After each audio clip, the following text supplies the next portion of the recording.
안녕하세요. 오늘은 꽤 깊은 고민을 함께 나눠볼까 합니다. 여러분도 연애하면서 이런 고민 한 번쯤 해보셨을 텐데요.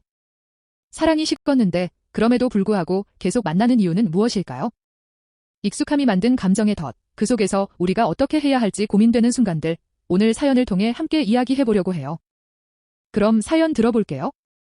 안녕하세요. 저는 28살이고요. 여성입니다. 지금 3년째 사귀고 있는 남자친구가 있는데 솔직히 말해서 지금은 사랑이 거의 다 식었어요. 처음 만났을 땐 서로에게 빠져서 하루하루가 즐겁고 설레었는데 어느 순간부터 그런 감정이 사라진 것 같아요. 지금은 그냥 서로의 일상에 익숙해졌다고 해야 할까요? 그렇게 만나고 있다 보니 헤어져야 할지 아니면 그냥 이렇게 계속 만나는 게 나은지 모르겠어요. 솔직히 감정적으로 끌리지는 않는데 매일 봐서 그런지 그냥 편하고 또 헤어지면 뭔가 허전할 것 같아요. 이 상태로 계속 만나는 게 맞는 건지 아니면 차라리 각자 새로운 길을 가는 게 나을지 고민이에요. 자, 먼저 사연자님, 이렇게 고민을 털어놓아 주셔서 감사해요. 정말 중요한 고민이에요. 연애를 하면서 우리가 많이 겪는 문제기도 하고 사실 많은 사람들이 익숙함과 편안함 사이에서 갈등을 느끼기도 하죠.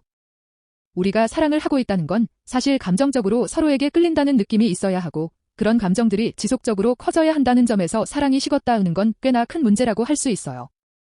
그런데 사연자님처럼 사랑이 식었지만 그냥 만나는 상태는 사실 그 관계에서 어떤 감정의 결핍을 채우기 위해 우리가 익숙함에 의존하고 있다는 신호일 수 있어요. 익숙함이라는 건 정말 강력한 힘을 가질 수 있어요. 처음에는 설렘과 기쁨이 있겠지만 시간이 지나면서 그 감정이 식고 나면 남는 건 편안함과 익숙함뿐. 그게 너무 익숙해서 헤어지면 외로울 것 같다 오는 생각이 들 수 있어요. 사실 이런 감정은 관계가 깊어질수록 더욱 강해지는데 그래서 헤어지기 어렵다는 결정을 내리기도 하죠. 그런데 정말 중요한 질문은 그 익숙함이 진짜 나에게 행복을 주고 있는 걸까? 라는 거예요. 편안함만으로 관계를 유지하는 건 일종의 자기 위로일 수 있어요. 헤어지면 허전하고 외로울 것 같다는 생각은 사실 현재 상태에서 느끼는 감정의 공백을 채우기 위한 본능적인 두려움일 수도 있거든요. 그래서 제가 드리고 싶은 조언은 그 관계의 본질적인 문제를 다시 한번 진지하게 돌아보는 것이에요. 과연 지금의 관계에서 서로에게 주고받는 게 무엇인지, 어떤 부분이 부족한지, 그 부족함이 어떻게 해결될 수 있을지 고민해보는 게 필요해요. 만약 사연자님이 진심으로 그 관계에서 다시 사랑을 찾고 싶다면 두 사람 사이의 대화를 통해 서로의 감정을 명확하게 나누는 것이 중요해요. 사랑이 식었다는 건 단순히 시간이 지나서 그랬다고 생각할 수도 있지만 사실은 그동안의 대화 부족이나 서로에 대한 이해 부족에서 비롯된 것일 수도 있어요. 그걸 해결하려는 노력이 없다면 그 관계는 계속해서 익숙함에 의존하게 되고 결국 어떤 변화도 없을 수 있죠. 하지만 만약 사연자님이 정말로 이 관계를 더 이상 이어가고 싶지 않다는 결정을 내린다면 그건 절대 나쁜 선택이 아니에요. 오히려 자기 자신을 위해서라도 변화가 필요할 때가 있는 법이죠. 익숙함에 안주하면서 계속해서 관계를 이어가는 것은 오히려 자기 자신에게 불행을 가져올 수 있어요. 그런 변화가 두렵더라도 진정한 행복을 위해서는 때로는 결단이 필요할 수 있다는 점을 기억하세요.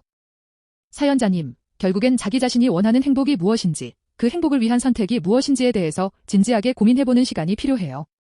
그동안의 관계에서 어떤 감정을 느꼈고 이제 어떤 감정을 원하고 있는지 그 점을 확실히 알아야 앞으로의 선택에 도움이 될 거예요. 여러분, 오늘 사연자님의 사연을 통해 많은 분들이 공감할 수 있었을 것 같아요. 사랑이 식었는데 그 관계를 계속 이어갈지 말지 고민하는 건 정말 어려운 문제죠. 익숙함과 편안함에 의존하는 것이 나쁜 것은 아니지만 그것만으로는 진정한 행복을 찾기 어렵다는 것도 잊지 말아야 해요. 사랑이 식었을 때 그 관계에 대한 새로운 생각을 할 때가 왔다는 신호일 수도 있어요. 진심을 다해 고민하고 결정을 내리세요. 그 어떤 선택을 하더라도 자기 자신을 위한 선택이 가장 중요하다는 걸 기억하시길 바랍니다. 여러분, 오늘의 상담이 도움이 되셨다면 좋아요와 구독, 알림 설정까지. 다음 영상에서 또 만나요. 감사합니다.